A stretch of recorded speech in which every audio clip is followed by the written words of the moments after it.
Alrighty, good evening, everybody, and welcome to a very special edition of AFC's Sport Talk podcast. Here tonight is just my co-host Mac Baltez and myself here tonight. We are less than 48 hours away from the 2024 NFL Draft, and obviously we haven't really seen each other since last December. But before anything, though, I just would like to introduce my co-host Mac Baltez and um, ask probably you know probably from just your own personal opinion, probably what was one of your favorite sports moments you would say probably over the last 4 months.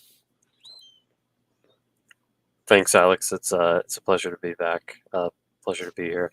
I would say you definitely got me on the spot there. I would say best sports moments of the past 4 months.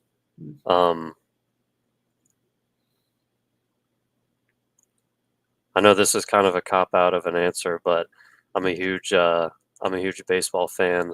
It was great to see opening day grace us again with some more baseball. And a pretty odd moment that happened actually just the other day. There's a fan interference call on a walk-off home run, very similar to the fan interference on the foul ball that that cost the Cubs against the Miami Marlins back in the day. Right. Hmm. And that was on a Jacob Stallings, what would have been a home run just the other day. It was this game tied in the bottom of the ninth, and they eventually lost that game.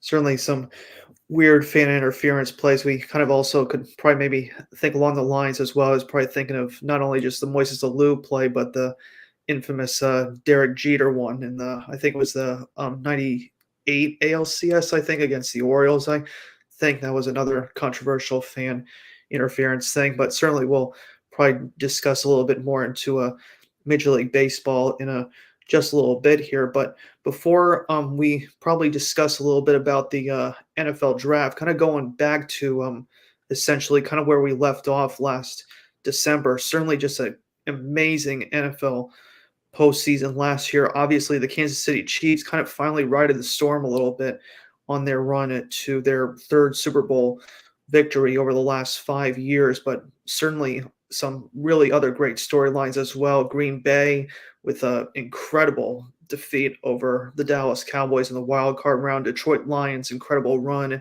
to the NFC Championship game, even though they got the reverse handed to them of what happened in the 1957 NFL Western Divisional. Basically, it flipped because back in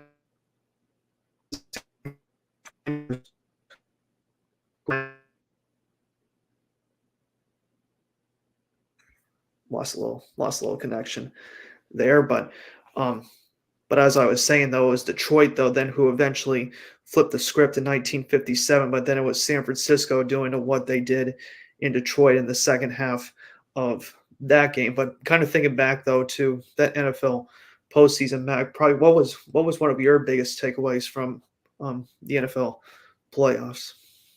Yeah, I think it was very exciting. We had a lot of young up and coming teams like the Lions and Packers, as you mentioned, but also it was cool to see, some defensive juggernauts make the playoffs, those being the Steelers and the Browns, and seeing what they were able to do. Also, another up and coming young team, the Texans. It was very, very enjoyable to see them in the playoffs. Everybody thought it was, Jacksonville would run away with that division, and Houston made a good run. It was great to watch. Me personally, it seems like this is always the case with the Chiefs. It's like what's about to hit you, but yeah, you still can't stop it. And the Travis Kelce Patrick Mahomes duo, prevailed again, and they did it. They did it with Tyreek Hill. They did it without Tyreek Hill.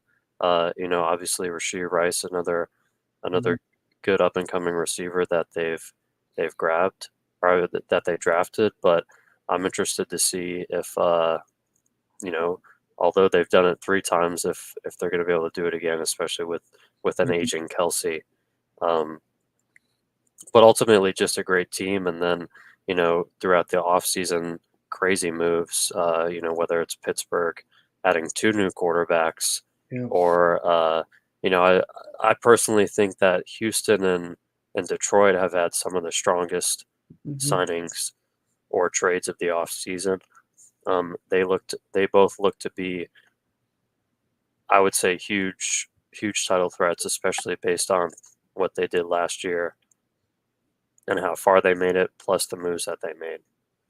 Absolutely. And, certainly as well, a credit to, obviously, as you were mentioning about some of the big moves, obviously, Houston acquiring Stephon Diggs from Buffalo will kind of maybe start to delve a little bit into some of the um, kind of what they're projecting for draft picks, but also kind of our thoughts about some of those teams. And actually, without further ado, let's actually kind of just um, kind of start breaking this down here. And I really am glad that you kind of brought up the Pittsburgh Steelers because actually that's the one division I wanted to start with, obviously, with you being a Cincinnati Bengals fan.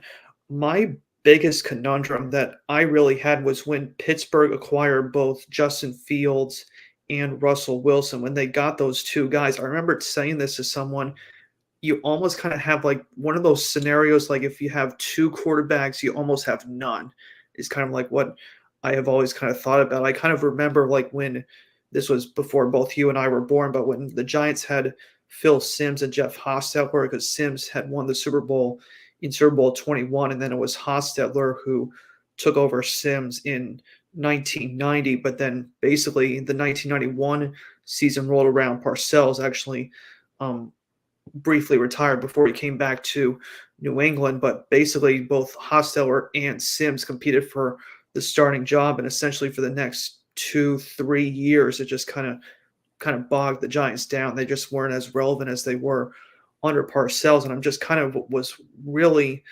wondering like how the Pittsburgh Steelers were going to handle it. I understand that Justin Fields, if they're sensing that he will be their future quarterback, I understand that, but I think it was a little um, strange how that all went down of them acquiring Russell Wilson and then essentially going with a future plan in Justin Fields. I'm not certain if this will work or not, and I'm kind of a little wondering about the future of Mike Tomlin and maybe the Pittsburgh Steelers management. I personally, I actually like those moves a lot.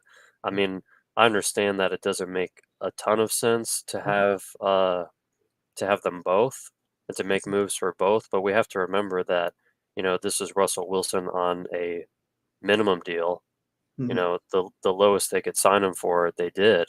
And also, everybody was shocked that the Bears were so quick to give up Fields for what they Mhm. gave up. So, Mhm. I mean, the Steelers got a good deal. Uh, and that might be the offensive room saying that, look, we're gonna throw two darts blindly and hope that one of them sticks. Mhm. And whether Russell Wilson plays terrible and they cycle through and Fields is the starter through the middle of the season, or Russell Wilson is serviceable enough that they keep him and they go to Fields next year.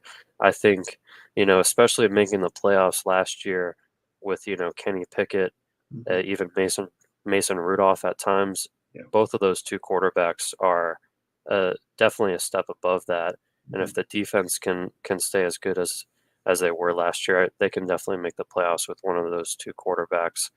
As far as the Ravens are concerned, I found it a little bit odd going for Derrick Henry. I Mhm. don't think Yeah. it's going to be as explosive as everyone thinks it is. I I agree think with you. Mhm.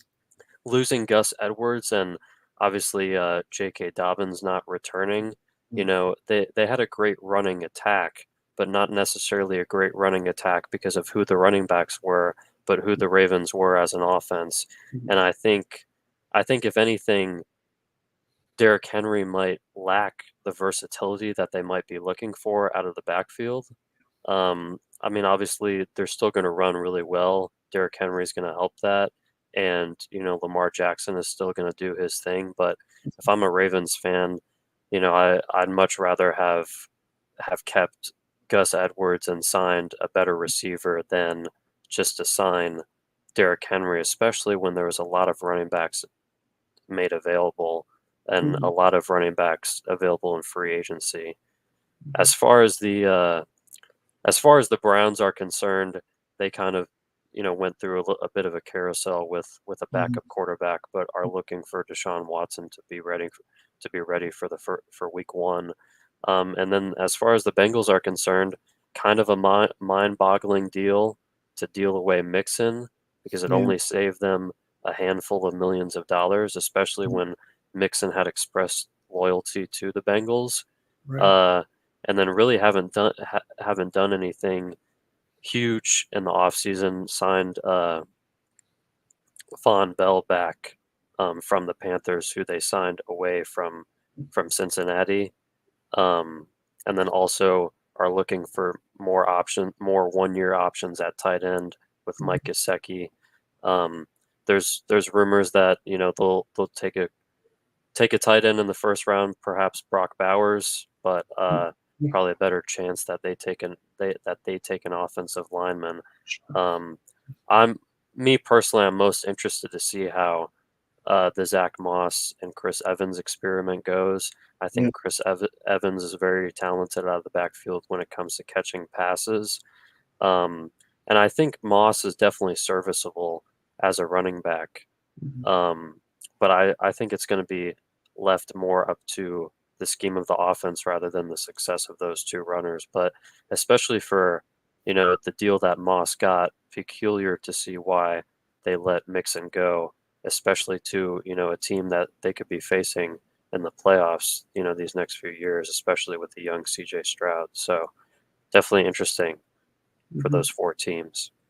Yeah, I'm certainly. It's kind of been almost funny as well because we last couple of off-season broadcasts with either me and my cousins, or obviously before you were invited as well, we would always just try and guess like which division will be the toughest. I think like last year we said it was the AFC West. I think like 2 years ago we said it was the NFC West, but I think it's going to be a hard case to decide against the AFC North this year. I mean, a lot of questions though, kind of in this, as we were just discussing with the Steelers quarterback situation. Cleveland, obviously, who knows about the future with Deshaun Watson? Obviously, just trying to see if he's going to ever show what he did in Houston. And I love the point that you brought up with the Ravens and acquiring Derrick Henry. I'm certain probably they will probably maybe use like a mid-round pick maybe to get a running back, but certainly, I mean, it's going to be a tall task to um, kind of go that duo route that they had with Edwards um,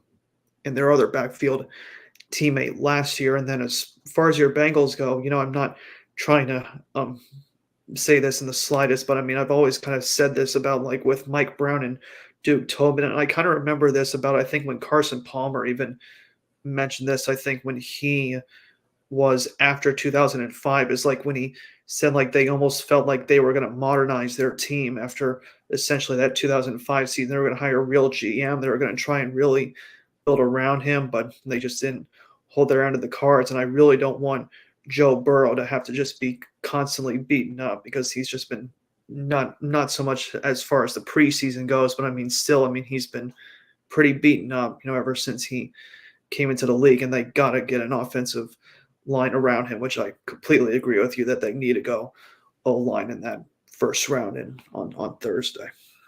Yeah, for sure. I think honestly, if you ask me as a fan, it's just been too passive of an approach um, to this free agency, Mhm. especially if you look at some of the running back talent, some of the wide receiver talent that was either a free agent or made available through trade. I think I think a great example of it is the T Higgins saga.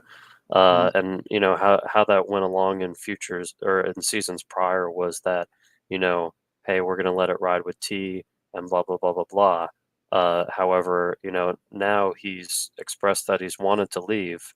Um, the Bengals definitely had the ability to make a move for a player of the likes of, Mike Evans Mhm. or Keenan Allen or even Mike Williams, who signed on a relatively cheap deal for his talent in New York. So I felt like, the Bengals might have had an out, if there was a good enough deal on the table for T, they definitely had an out to get another receiver if, Mhm. assuming they didn't receive one back for T, which would have been unlikely.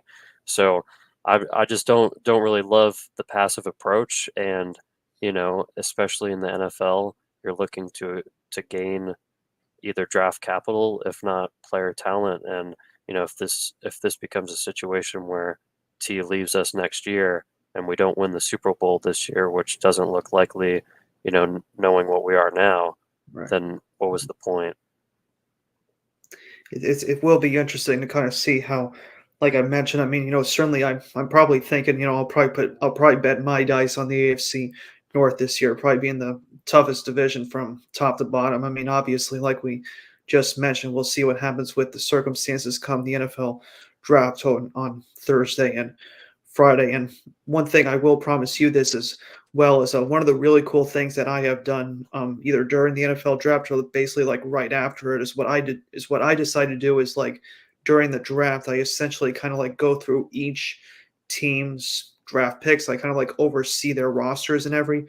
And I just kind of almost just like from my angle essentially. So what I was gonna tell you is that like when the Bengals are officially done with their draft, I'll be sure to send you my draft grades. I mean, I know like you could say like Mel Kiper and those guys, but certainly, I will send you one of my draft grades from what I feel about the Bengals and how Duke Tobin and the guys will do this year. So we'll see what happens, obviously on Thursday with that division. Let's move on. Let's move on though to possibly, I think, one of the divisions that has really just kind of, turned its head on a swivel, and basically, and that is the AFC East right now. First time basically since 1999 that we won't see Bill Belichick in Foxborough with the New England Patriots, with him retiring. Certainly, the Miami Dolphins, really disappointing finish last year. Kind of saw some really strange teams just cratering. You had like the Dolphins cratering, you had the Eagles cratering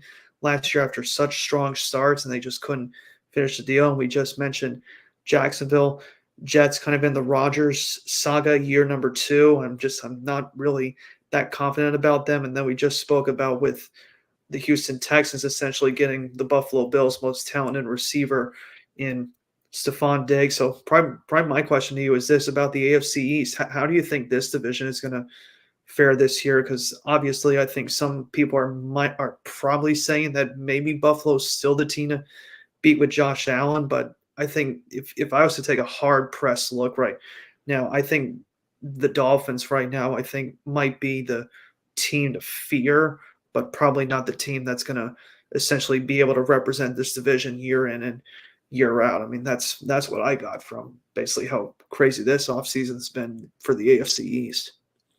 Yeah, it just honestly, it feels like a bunch of subtractions and no additions. You mentioned Stephon Diggs, Gabe Davis, both of those receivers going to Jacksonville and Houston respectively. And then Mhm. also Christian Wilkins, was known to be one of the prized free agents leaving Miami. Honestly, I'm not I do think the Jets will have a good season, and I think they'll do a good job and bounce back with hopefully a full season of Rodgers. It's also kind of really, I would say it's really weird with Buffalo because Mhm. I do have some family in Buffalo. Talk to Bills fans quite often, and friends as well, and the whole story with the Bills' lack of success the past few years and not being able to get over that hump and not being able to beat the Chiefs was the lack of running game. And it Mhm. seems like this time around, with just as I said, the Bengals could have traded a receiver and or traded T Higgins and had a chance to sign a receiver. The Mhm. Bills had their chance as well, Right. and their lack of movement in that regard is kind of showing me, hey, you know the Bills before never embraced the run and relied on Josh Allen for his running and his arm. And now it looks like they are truly going to embrace James Cook and the Mhm. run and have that be the model of their offense. Um, Personally, the way I see it is I think Dalton Kincaid and Dawson Knox Right. are both talented pass catchers, but at Mhm. the end of the day, if you don't have at least one very Mhm. skilled wide receiver, Mhm. I just don't think it's going to happen, especially when you play a great defensive team. I would say a perfect example of this would have been Super Bowl 50. You had Cam Newton bring the Panthers on his back all the way to the Super Bowl, and they Mhm. faced a defensive juggernaut. And the best receivers that the Panthers had were Greg Olsen and Jericho Cotchery, and those are great receivers and tight ends who have had a great career. But at the end of the day, against those skilled corners, it Mhm. wasn't enough. And to lose both Gabe Davis and Stephon Diggs without a clear number one back in Buffalo, it's a bit of a guessing game. Mhm. And the only quarterback that I've known who's turned no-name receivers into amazing receivers is Tom Brady, Right. and Josh Allen does too much of his with his legs. Mhm. Uh, it's kind of interesting that also that we talked about it last season so much that Patrick Mahomes and the Chiefs, if their receivers didn't have so many drops, they would have been much better than they were. I Mhm. think it's all about having you know a receiving core that you can be confident in, and Buffalo definitely does not have that. On the flip side, I do think New York and Miami will both be very good. I think there's a good chance you could get two playoff teams from this division, and maybe three, depending on what the AFC North does, as Mhm. we just spoke about. Right. Um, Oh, no, no, go ahead. yeah, I just it's kind of like a toss up. I think you're right to say that Miami is maybe the favorite, but also we've discounted a healthy Aaron Rodgers for a while, so it's kind of a Yes. wild card to see what the Jets will do. Mhm. I'm certainly thinking that, obviously, I think with the Jets, probably their issue right now, I think, is almost like really trying to almost build for the future. Because I would almost essentially kind of ponder the same question with New England, because New England has a high pick, and I think the Jets pick at 10. And from the way that I see it for both teams, I think what New England should do with that 3 pick is that if Williams goes one, and I'm probably thinking that Jaden Daniels might go two. I'm not sure what Washington's going to do with that. Some people are probably saying maybe Drake May will go there. I'm kind of more on the fence for them getting Jaden Daniels, but it's like if the Patriots at 3, if they have that option either with Drake May or somebody else, I would almost use that 3 pick to just trade, because essentially I just think New England right now, they're probably the one team that I just feel like has absolutely no direction in that division right now. And in terms of Robert Kraft, what I will say about that is this. I mean, essentially, when he came into the ownership with the Patriots, I mean, Parcells, I think, was in his second year, I think, when Kraft bought the team, but he had Parcells, he had Pete Carroll, and he's had Bill Belichick. And essentially, he just hired a Belichick disciple in Gerard Mayo. And obviously, they traded Mac Jones this offseason. But I just don't know where to start if I'm New England right now. I mean, I'm just certainly thinking that, obviously the dynasty's been finished. I mean, basically since 2018 when they won their last Super Bowl, but I don't know how you hit the reset button in New England. And, certainly it's going to be a very interesting thing to see if, some of these teams like the Jets, like Miami, and hopefully maybe Buffalo, now that you know that Josh Allen's going to be your long term, basically quarterback. I mean, it's essentially going to be up to those 3 teams to start to build their teams, not so much like in similar way that New England did for almost 20 years, but they got this time though to build their teams up and hopefully dominate this division for almost as long, hopefully, as New England did over the last 20 years, winning all those division titles. Yeah, I would just say it depends. The Patriots' success is going to depend on their timeline that they have for themselves. I think that they'll still be pretty solid on defense, Mhm. but I think trading down is should be more of a possibility than they're considering right now, Mhm. especially with everybody talking about how this draft class for quarterbacks is so stacked, and how 4 or 5 or 4 to 5 can go in the first round. Um, if there's one, if there's a way you can trade down from 3 and grab maybe that fourth or fifth quarterback, you can Mhm. still take a quarterback and get assets back, or if you feel that Miami, Buffalo, and New York are going to contend for the next 2 or 3 years to come, maybe trading down, or just trading the pick in general for future assets, and looking at it that way. I think this draft will definitely on Thursday will definitely point us a little more in a clear direction on which way they plan on going. Mhm.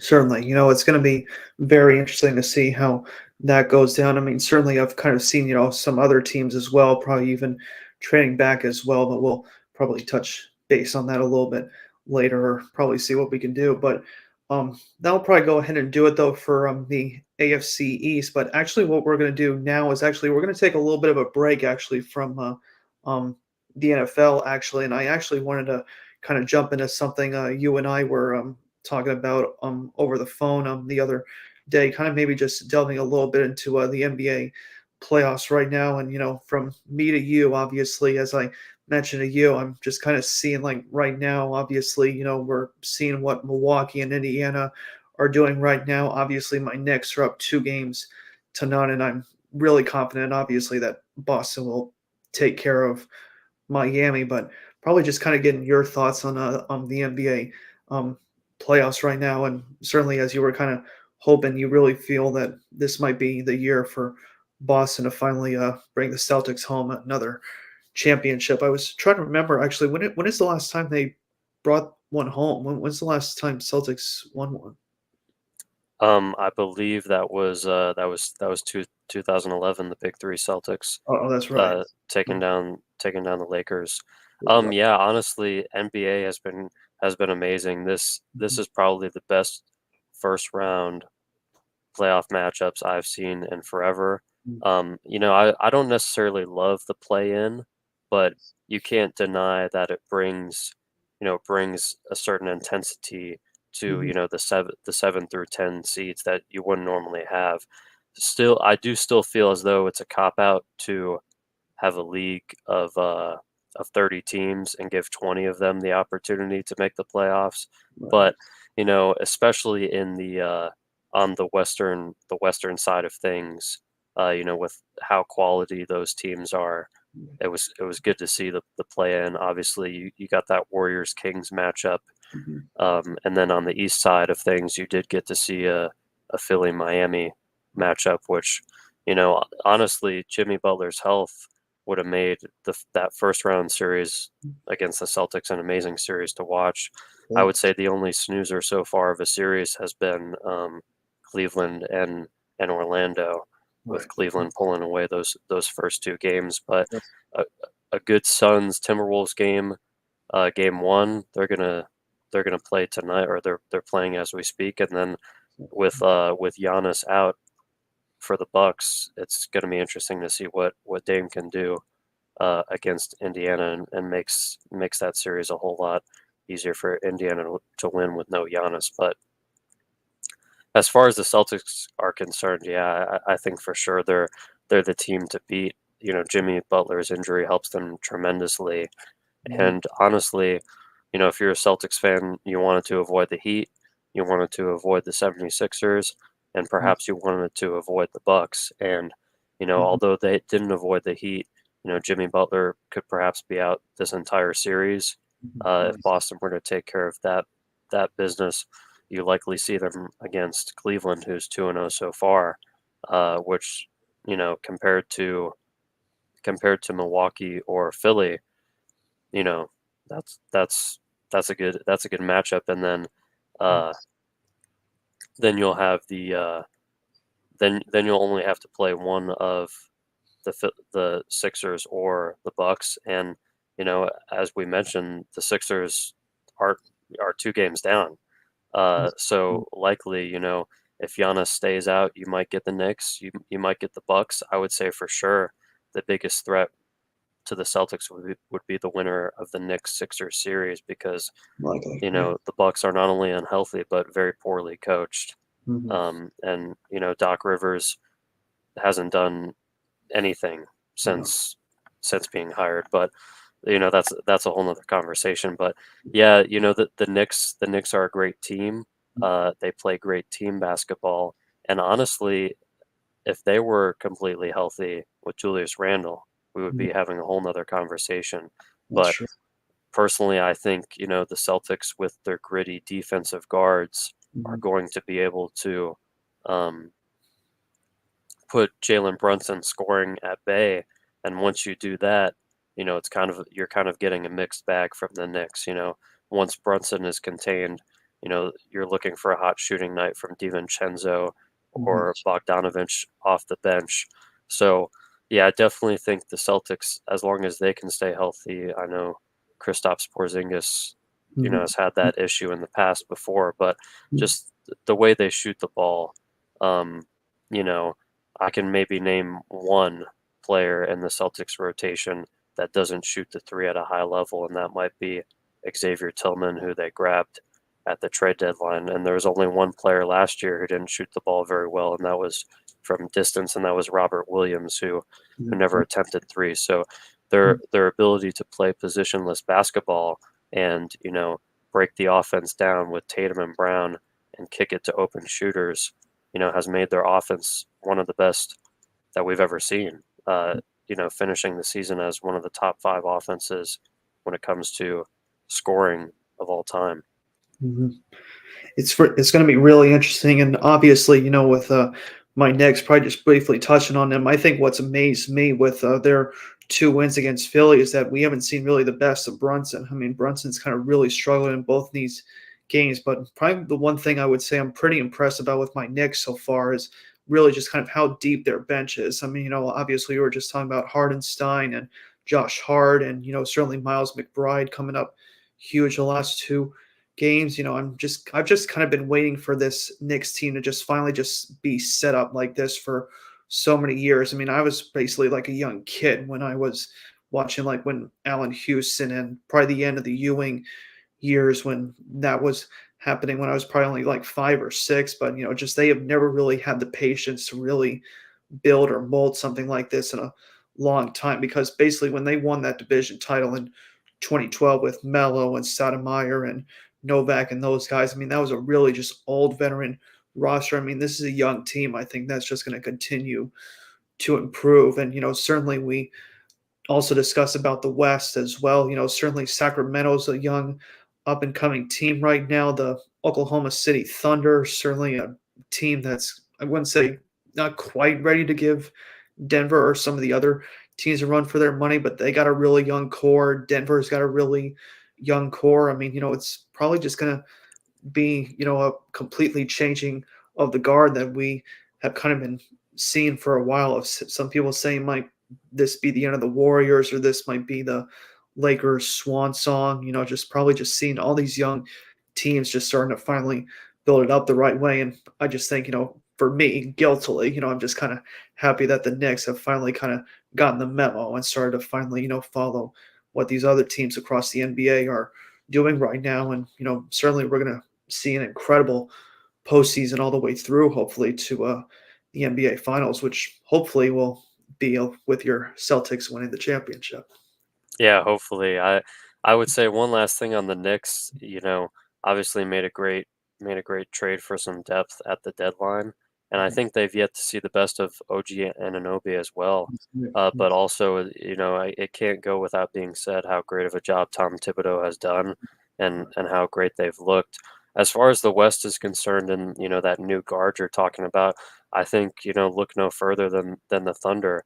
Not only were they a team that was able to secure one of the top seeds in the West with somewhat homegrown core.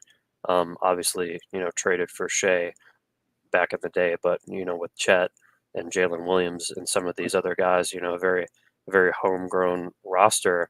Mhm. Not only are they so talented, but they also have the assets to bring in another star. That's right. So, you know, uh, depending on who that is or who that might be, the Thunder are looking very scary.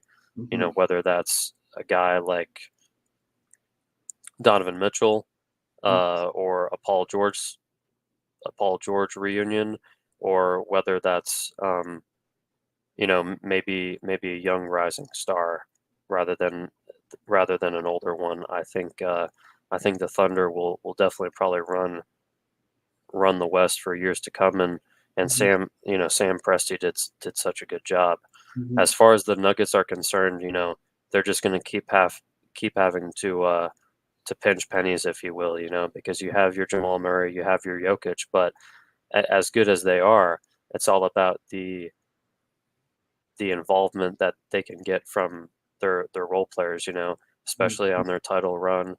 Kentavious Caldwell Pope, Bruce Brown, defensive gurus, if you will, on the wings really helped the way they play. So when you're in a situation like that with so much money locked up long term, it's really about getting the right puzzle pieces around those rosters. As far as, the Thunder are concerned, like I said, they have the most, their canvas is the most open. They already have so much, but they could also still add so much and have so much money and cap space and assets to use. It will be interesting to see, obviously how some of these teams will kind of use that. I'm kind of a little opposed to kind of getting some of the older superstars. I mean, I think Donovan Mitchell would be a great deal. I'm just kind of really would be a little uncertain about going after like someone like Kawhi or Paul George, but certainly we'll see kind of how those teams, fare. And obviously with the NBA lottery draft coming up soon too, for really obviously for the lower seeds, but obviously we'll see kind of what happens with once the teams get eliminated and how um, that will work out. And maybe just even just before we maybe just might switch back to the NFL, I kind of wanted to get your take on this as well, just kind of with going a little bit of college basketball, kind of some of the really crazy sort of March Madness stories. Obviously, we saw with women's college basketball, Caitlin Clark, obviously just an incredible career, taken number one overall in the WNBA draft and obviously surpassing Pete Maravich's career all-time point scoring leader in NCAA history. And also really with the news with John Calipari going to the University of Arkansas, that totally blew me away when I heard that he was going to an SEC rival. And I was just maybe just trying to maybe get maybe like a take from you on just sort of like your thoughts on kind of like how college basketball is and maybe even as well, probably even going into this year, kind of some of the newer conference realignments because we're kind of getting like the Texas and Oklahoma story of them going to the SEC. I kind of maybe wanted to get your thoughts on that before we maybe switch back to the NFL for a few minutes. Sure, yeah, I think there's a lot to say about it. I think, I've I would say definitely in the past few years I've drifted more and more away from college sports than I had previously, and I think the NIL will continue to push people further away. Mhm. Um, it becomes a whole lot less about what schools can offer and more about what brand deals they can offer. And John Calipari is the perfect example of that. You That's right. know, going from blue to red, if you will, Mhm. literally. Um, as far as the women's NCAA is double A tournament is concerned, I thought that was great.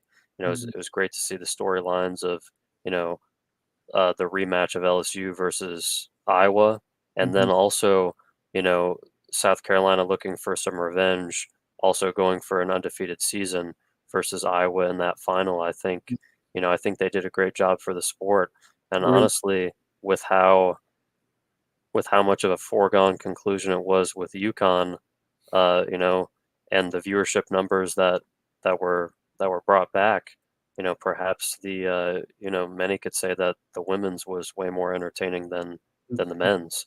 So it's definitely super cool to see those two things, and also cool to see, um,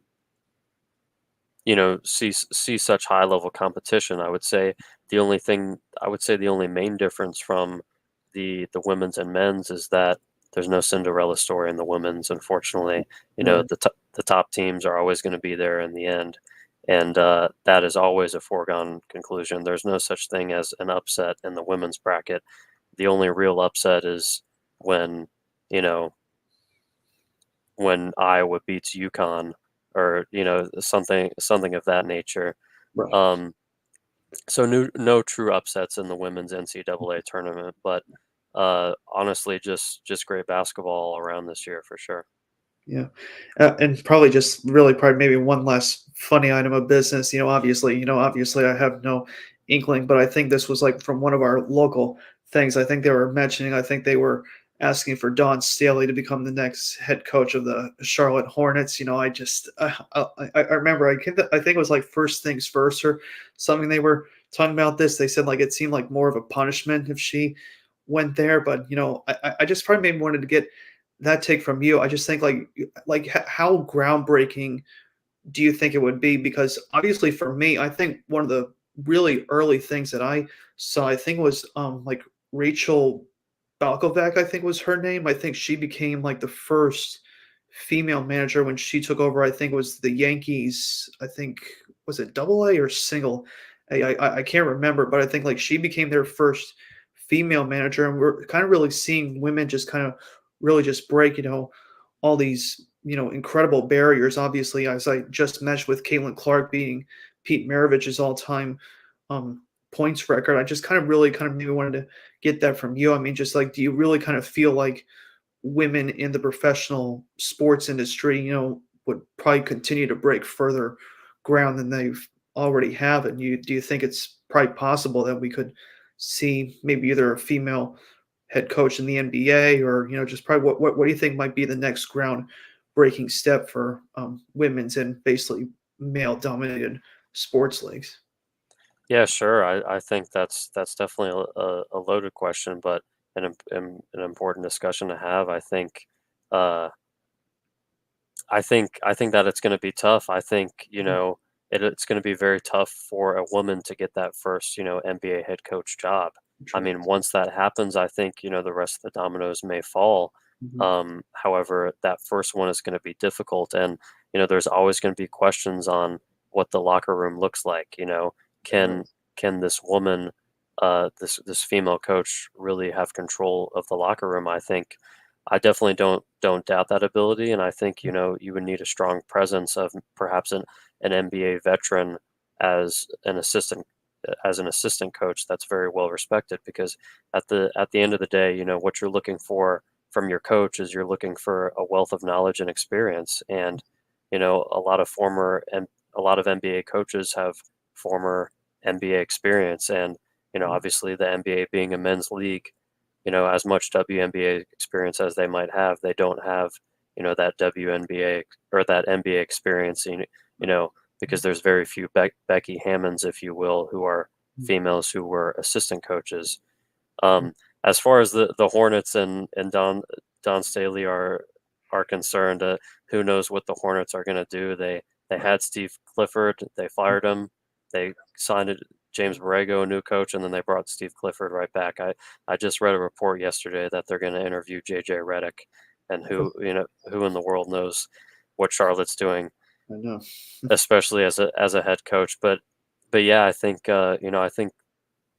women coming into sports is certainly, as a coach, is certainly something that could happen. And I would say personally, I think there's a much better chance of a woman coaching a team like Team USA or something Mhm. like that Yeah. before an NBA team, because again, if you just like a week or two ago, I believe a week ago, the Olympic roster for men's basketball was released, and that's a star-studded roster. Yeah. So perhaps those guys aren't in dire need of coaching, especially with LeBron James and Steph Curry, Kawhi Leonard, just to name a few.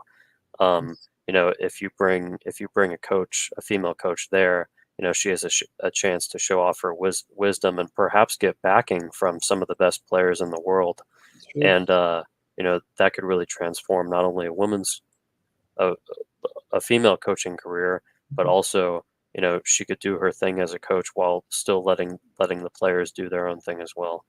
It'd be a really cool story if that turned out to be the case with the Paris Olympics coming up in a couple of months, just as you were mentioning with Team USA's roster. But certainly it will be interesting to see, kind of like as you said, how the next domino will fall with the female coaching hiring. But um, So And it, that's oh, no, no, go ahead. I'm if sorry. I can get it, yeah.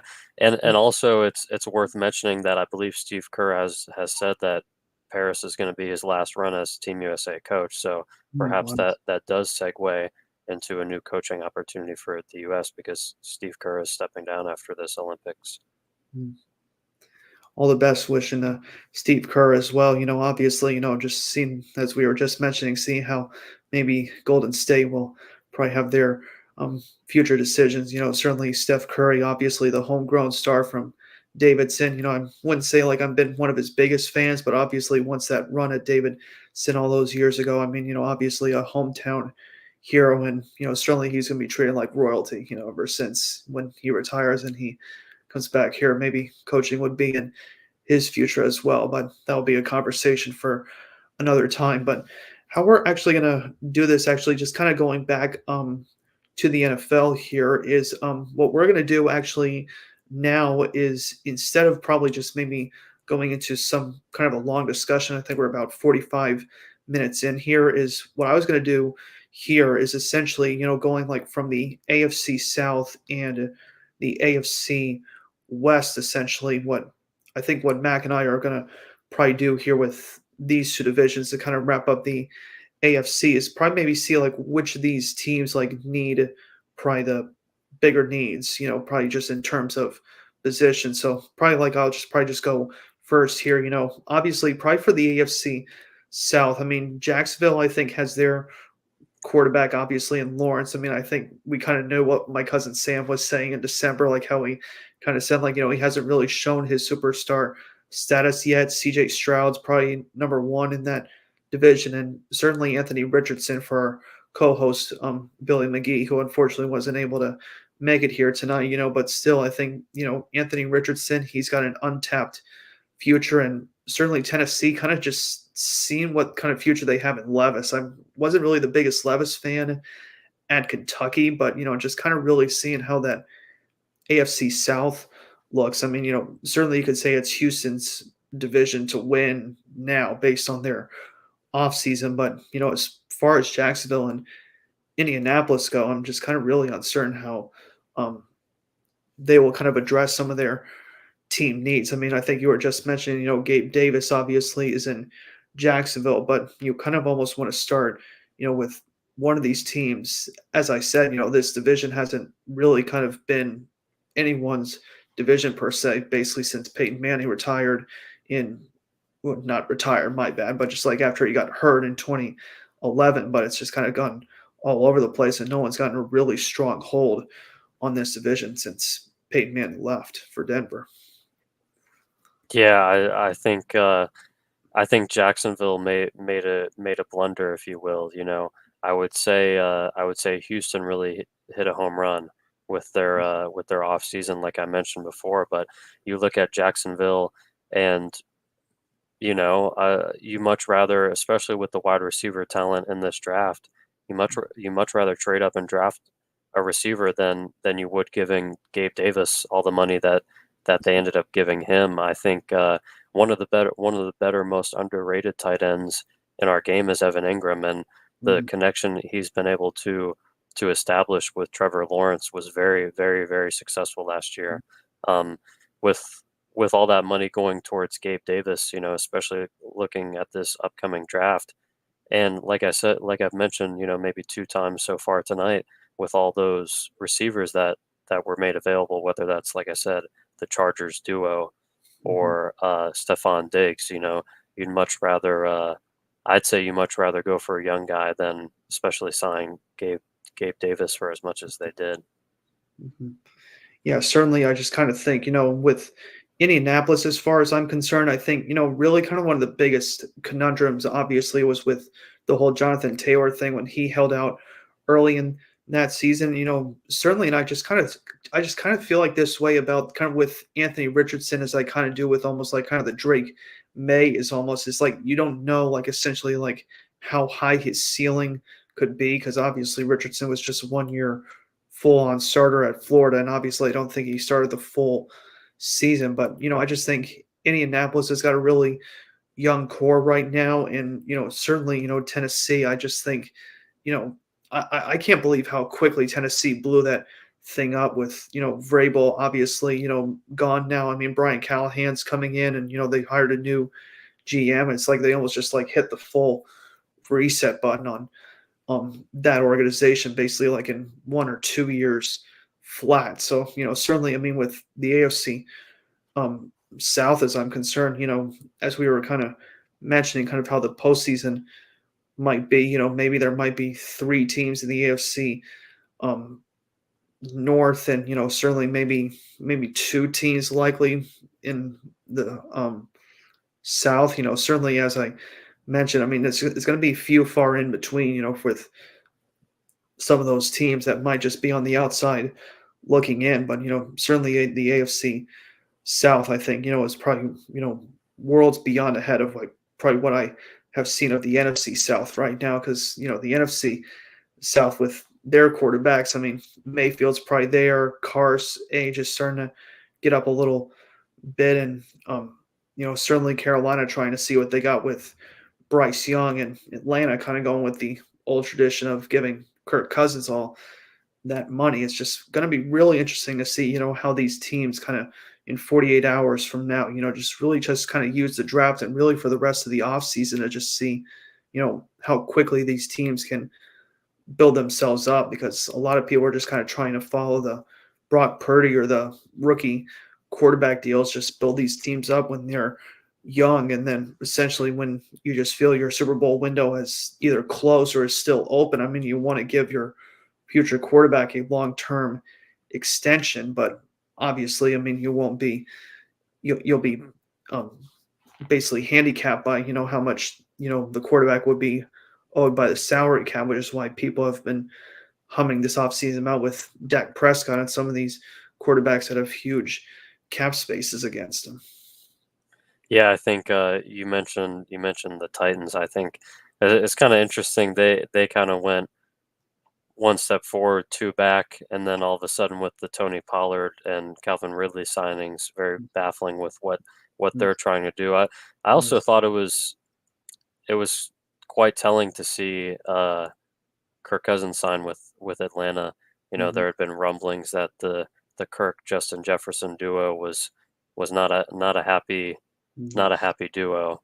Mhm. Mostly on the erring on the side of Justin Jefferson, but honestly, I I think the Buccaneers did a great job. I think I agree. Mhm. they unlocked the potential of Baker Mayfield, and with his past, you just hope that he stays as good as he was for them. But Right.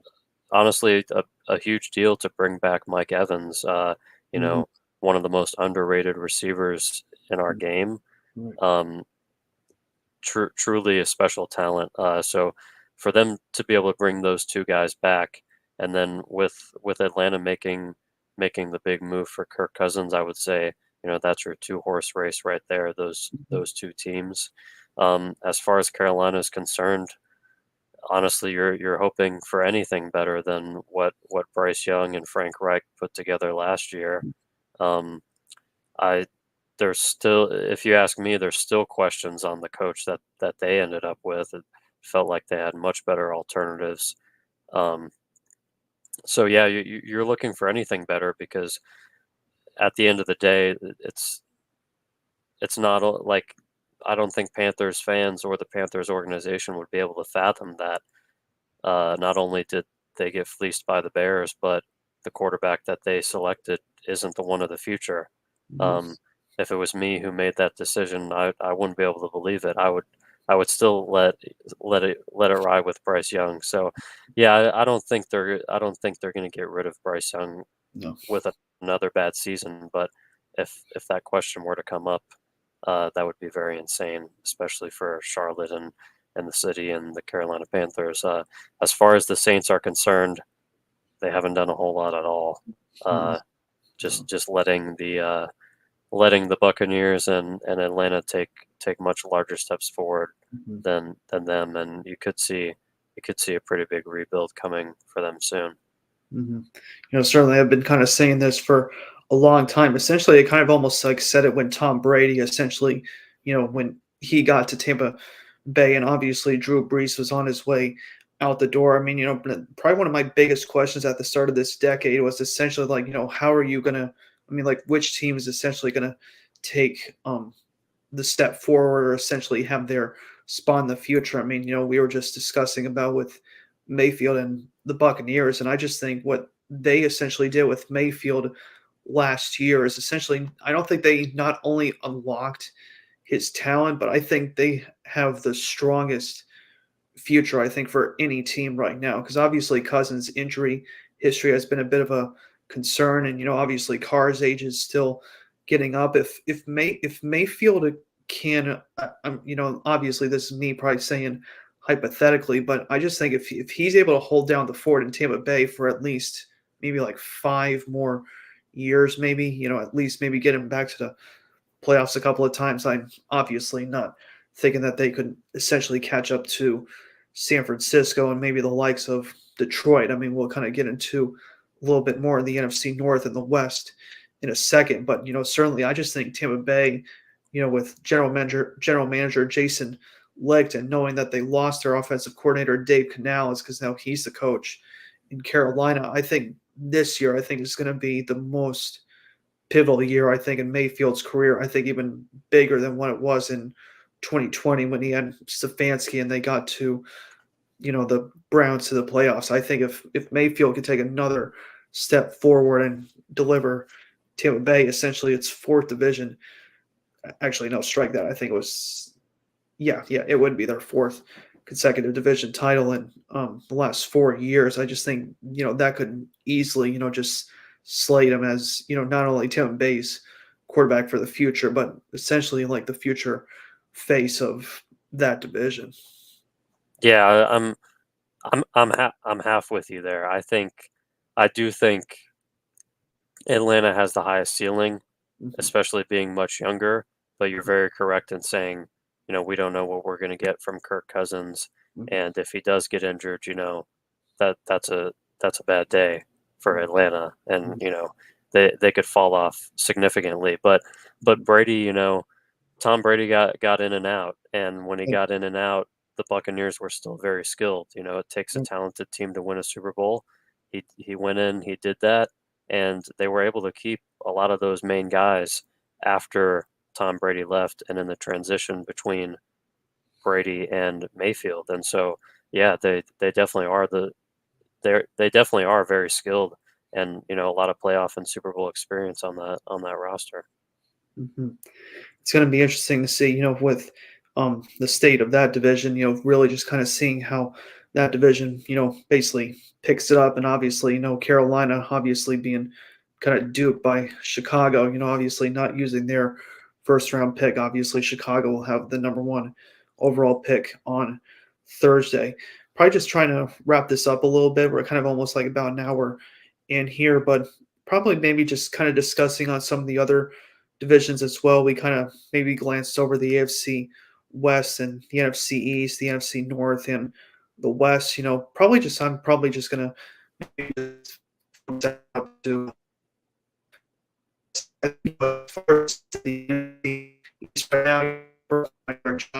It's gonna be really interesting, I think, for um the Giants in this draft here. I mean, my dad and I have been talking about this of basically the Giants like staying pat at 6. I wouldn't trade up either. I would probably do like I said with the New England route, either use the 6 to trade back, get some more assets for that, or if JJ McCarthy hopefully falls down to us, I think that's probably what I'm hoping for on Thursday. I think Washington. I think for Washington, it's a no-brainer for me. I think if you get Jaden Daniels over Drake May, and I'm saying this in no bias to Sam Howell. I know Howell is obviously gone now, but I probably wouldn't take two quarterbacks from the same college and kind of bet on it. They drafted Howell from North Carolina and obviously Drake May from North Carolina. I think Jaden Daniels can be a pretty solid fit for them there. And kind of as I mentioned with Dallas and Philadelphia, both of those teams kind of have, really interesting questions kind of coming into this season. People are kind of words about last year of how they started 10-1 and then just basically cratered for the rest of the year over the final 2 months. And Dallas, been saying it all along. They just cannot win in the big games. I mean, they lost basically, by over 20 points. I mean, obviously the score was 48-32 against Green Bay, but some of these younger teams, as we were just kind of saying in the NBA, the Lions are a really young team with obviously a veteran quarterback in Jared Goff, but Jordan Love is starting to come up with Green Bay. Minnesota's future is going to be interesting, and I don't know how soft a spot Caleb Williams will have in Chicago. I know they've tried to build up the offense in Chicago, getting DJ Moore and getting some of the um, other offensive weapons that they have as well. I think they signed that former Lions halfback. I don't know why I'm striking out on his. DeAndre Swift. That's it. Yeah. But just kind of like what I said though, it's just I just think like some of these younger teams are kind of starting to take the bait, and some of the you know quarterbacks as far as Prescott and some of the older guard ones. If you can't win in the postseason, certainly you're not going to be able to carry your team far enough, and that's kind of been Prescott's Achilles heel. And hopefully, maybe with in terms of Philadelphia, maybe it was just kind of a total coaching blunder. But obviously, as I said, Dan Campbell and Matt LaFleur with the Packers, I would put those two in a much higher position than Mike McCarthy and Sirianni right now going into 2024. Yeah, I would say, and you mentioned the Bears acquisitions. I would say none bigger than Keenan Allen. Mm, Had an absolutely amazing season last year, and I think him and DJ Moore are going to make it a lot easier for, likely Caleb Williams. I I read a lot of speculation that uh, the Bears might go receiver. yeah, Um, Also, they might also try to trade up and get a receiver to pair with Caleb Williams, especially with the talent they have in that core. I mhm, personally wouldn't. You no, mentioned the Giants. I think the Giants made an amazing move getting Brian Burns. And this was another Panthers blunder. A guy that was offered two first round picks for by the Rams not too long ago. They yeah, were able to get him for a good deal from Carolina. And honestly, this might be an unpopular opinion. If I'm the Giants, I'm looking for a receiver. that's true. And Yeah, I think I believe in Daniel Jones. I think it's worthy to get a receiver and take that risk. And mm, at the end of the day, if Daniel Jones has a poor season, then you can look to moving on in the free agent class because with Burns, the defense is looking to step up, and if the yeah, defense performs well, you have a great a great up and coming receiver at a skill position. That is a very I'm blanking on the word. That is that is I'm sorry. The That job looks very appealing for a free agent yes, quarterback. A yes, team with mhm, a great right, defense, a young up and coming receiver. That job looks very appealing mm, for a free agent quarterback. So if I'm the Giants, I'm not going quarterback at all because I think despite how loaded the class is, I think, you know, with Philly getting a little bit older, mm, as you mentioned, Dallas unsure of what they're going to do, and Washington hasn't gained any progress on a rebuild. I'm definitely looking to go receiver for the Giants, and maybe Jones will stick it out and perform well, and if he doesn't, definitely see who's available on the free agent market. mhm. Or hopefully, as I was kind of saying to Dad, I mean, maybe even kind of a late pick. I think some of the um, I think my dad was kind of telling me kind of like about Joe Milton at Tennessee. I think he was saying like he's got a cannon arm. I mean, maybe just try and develop him as a late pick because we've seen it before. Of some mid-round quarterbacks maybe being developed that the Giants decide um, to go that route. So probably just wrapping it up maybe with the final two divisions here before we kind of just maybe wrap some things up here in the AFC West and the NFC West. Maybe just delving back into the AFC West quick. Certainly kind of some interesting decisions, obviously, in this division. Obviously, one of the biggest stories with Jim Harbaugh taking over the Chargers job and essentially just gutting the team almost in no time flat. Keenan Allen's gone, Mike Williams gone, Austin Eckler obviously trying to find his new um, career outside with the Chargers. And I've kind of been saying this for a long time. It amazes me like how it just doesn't get as many storylines as it has, but just the Chargers just have not really been a title contender in so long. I know people have been praising Justin Herbert, and I think he's you know got the tools to be it. But to me, I mean, just the way I've seen Herbert, I think he's just kind of like a poor man's like Dan Fouts right now. I mean, because Fouts, I mean, he could put up the passing numbers and he could, make it just rain the sky with footballs. But obviously, just either come postseason time or come the big games, I mean, he just wouldn't show up. And obviously, Rivers kind of had the Achilles heel because he only was in one AFC championship game, but he had the likes of LaDainian Tomlinson. I think actually 2006 and 2009 they had a 14-2 record and 13-3, and they were bounced out in the first round. So certainly the Chargers trying to hopefully see if Harbaugh's the winning formula there. The Raiders I think have an interesting decision. I like the emergence of Aiden O'Connell last year after they got rid of Josh McDaniels and Antonio Pierce came in. Some people are thinking that they might get a quarterback. I'm kind of a little bit of an Aiden O'Connell lover right now. And Kansas City, obviously, still the team to beat. Maybe just a receiver away and maybe even a strong running game away. I know, obviously, they have Edwards, Allaire, and Pacheco from Rutgers, but if they can get any offensive pieces, I mean, that offense will still run like the machine it's been under Mahomes. And then obviously Denver earlier, I think it was either today or yesterday when they traded for Zach Wilson. I have zero clue how Denver is going to figure it out eventually with Sean Payton. So certainly some questions in the AFC West, as far as I'm concerned. But Denver, I think, kind of seems like the hard luck loser, just essentially with that whole Russell Wilson trade debacle. I mean, that's just set their franchise back for so many years. It's not even funny. Yeah, for sure. That Denver is definitely behind the eight ball. I think. Yeah, I definitely think the most interesting, and I'm glad we're getting a chance to talk about it, is the Chargers. Yeah, you might say we had to get Brandon Staley out and Harbaugh back in the NFL. That's certainly interesting, but you have one of the best young and up and coming quarterbacks, and you give him you take away everything from him. Yeah. I think it was mind boggling at best. A few years ago, Aaron Rodgers is saying to the Packers, "What are you doing? Where are my weapons?" Well, the Chargers had some great weapons, and they got rid of all of them. Right.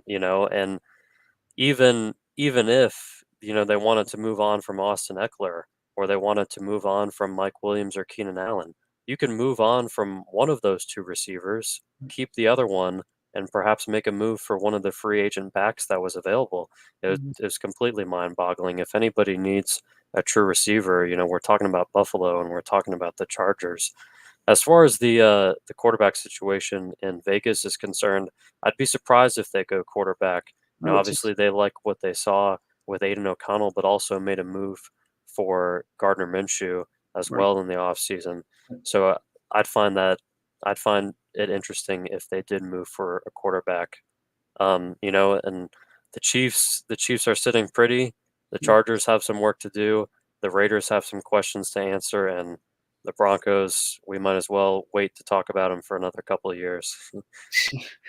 Certainly it's going to be a long time. And, obviously we were just even talking about with the likes of the Saints too, certainly just trying to really kind of notice just, essentially like with basically since Dennis Allen got there and certainly with Sean Payton, it's almost like seems like you need to get a guy almost like when either Sean Payton was younger or essentially like kind of even going back to like when they first had like Jim Moore or Jim Haslett essentially in New Orleans before Payne even got there. And like with the Broncos, it's like I'm even just going back like way old school here when they hired, I think it was John Ralston back in 1972 or 73. And like they didn't even have a winning season for a long time until basically he came and just basically, started developing that winning culture in Denver. And, it's just kind of just trying to get some of these teams to just kind of, almost hit like the reset button or almost just kind of hold on to their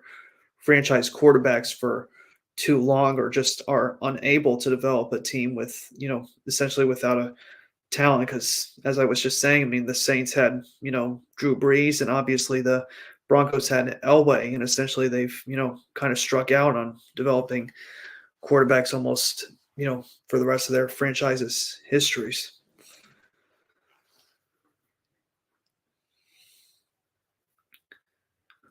So I think actually, Mac, I think was trying to work out some technical difficulties here, but I'm gonna probably just take over for a minute here. But um, certainly as well, with the NFL draft on Thursday, certainly obviously the draft in about 48 hours, and certainly obviously as I kind of mentioned before the broadcast, certainly I'm excited to kind of hopefully get a text chain back and forth with Mac, Billy, and obviously my Buffalo Bills cousins that we saw in December as well. It's going to be pretty fun, hopefully with day one and essentially probably day two as well, because essentially on Saturday I almost just kind of almost bypass Saturday knowing it's 4 rounds long, and obviously it takes about 6-7 hours. So the Saturday segment I mostly ignore for um, the most part. But since you're back, Mac, I was gonna probably just probably maybe just wrap it up with talking about the NFC West before we wrap this up here. Yeah, sure. It's really one of the more boring division races, if you will, just with Yeah. how successful San Francisco has been. I personally, and perhaps from a fantasy standpoint, I'm interested to see what McCaffrey will do in another year in San Francisco, if he can keep dominating. And also, I think a very underrated move is the Sam Howell move for Seattle. I think Agreed. he definitely showed some capability of being a great quarterback. I think perhaps maybe the Commanders moved on too soon, Mhm. but also you can understand why they moved on. Um, so I'm I pretty. think I was going to say really quick about Seattle. I was really interested, when they hired Mike McDonald as their head coach. I mean, obviously, I know Geno Smith, as you were just mentioning. If that can work out really good for Howell, I mean, I'd be pretty impressed if Seattle could do that because they've had a reputation for a long time of developing quarterbacks. Basically without the first round because they did it with Hasselback and they did it with Wilson. Hopefully they can do it now with Howell. Hopefully with McDonald there. and also yeah, I think we're gonna see what Sean McVay is made out of to see what he can do with this Rams team. An older Stafford. Obviously, Puka had a huge year last year. Cup was injured most of the year. We're going to be able to see if they can bounce back. Kyron Williams was having a monster year until Was he got injured towards the end, and then came back. And then also, we do get to see a bit more of a clearer picture. I said that about New England, and we're going to see that more with Arizona, Mhm. with what they do. Are they looking to go wide receiver? Are they going to trade down? Um, and it does seem like Kyler Murray is at least the quarterback for another year or two, but we'll see how that experiment goes because if it's another situation where they're fourth in the West, you gotta think to look and make even more changes. Mhm.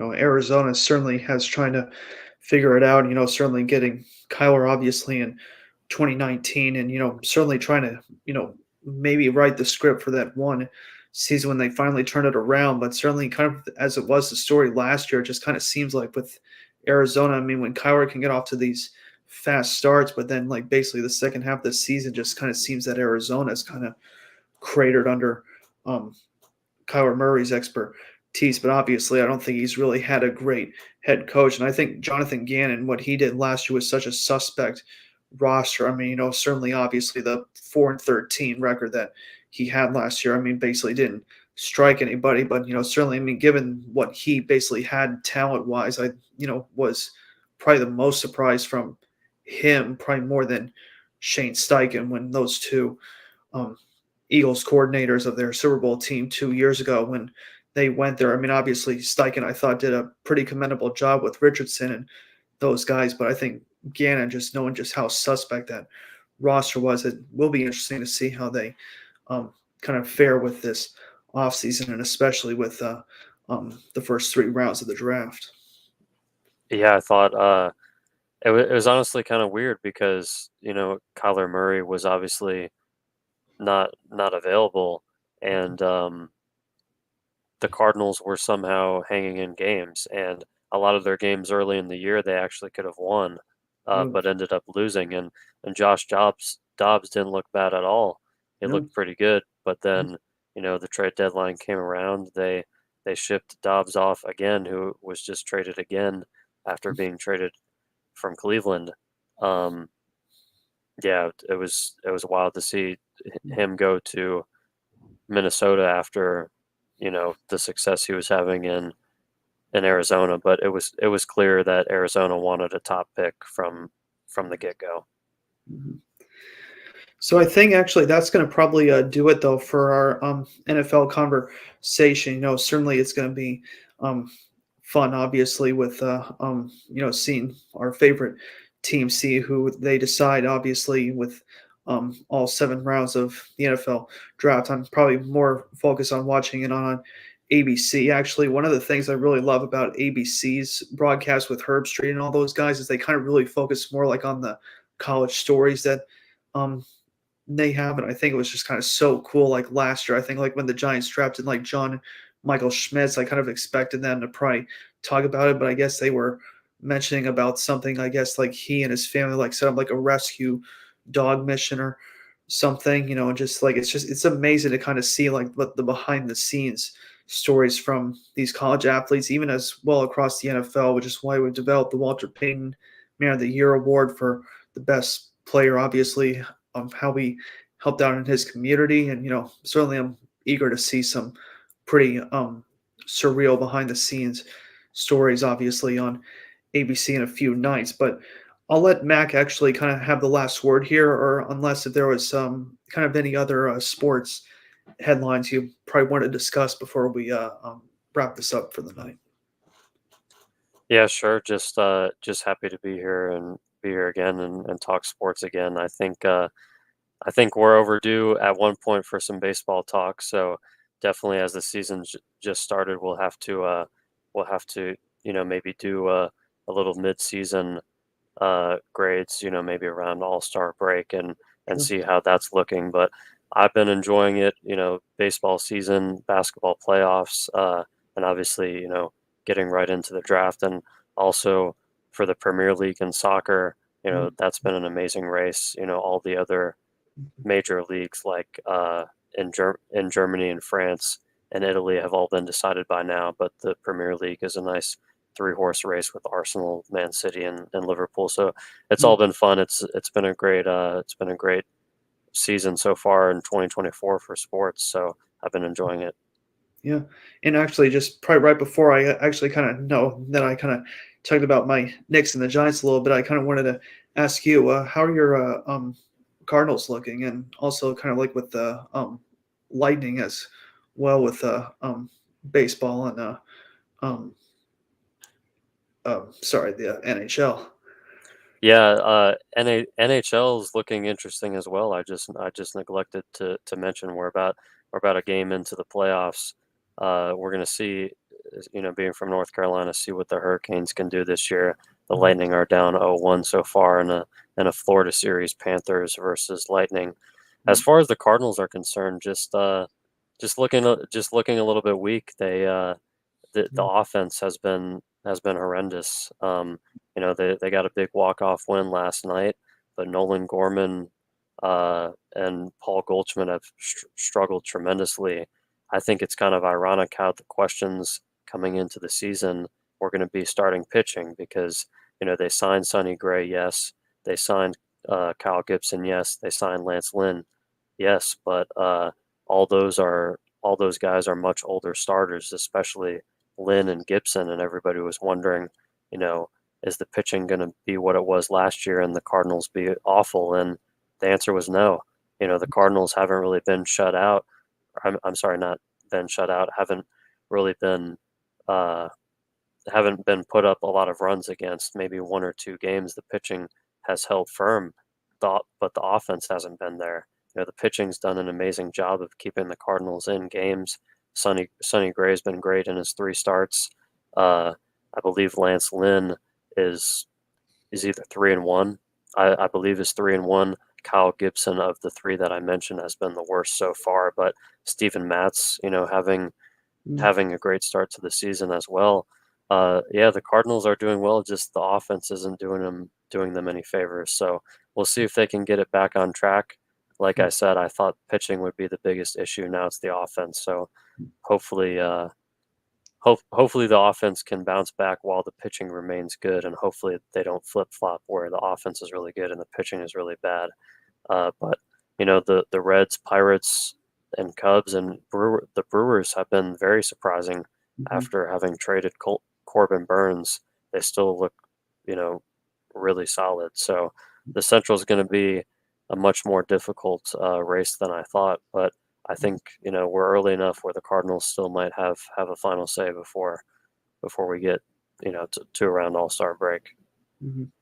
I'll certainly have you set up that deadline. I was actually just kind of thinking, knowing that we not this past Super Bowl, but the Super Bowl before. I mean, I'm kind of really trying to get up on my trivia thing, So certainly, when we probably meet up later this summer, hopefully maybe we can hit some Major League Baseball trivia when we meet up next time.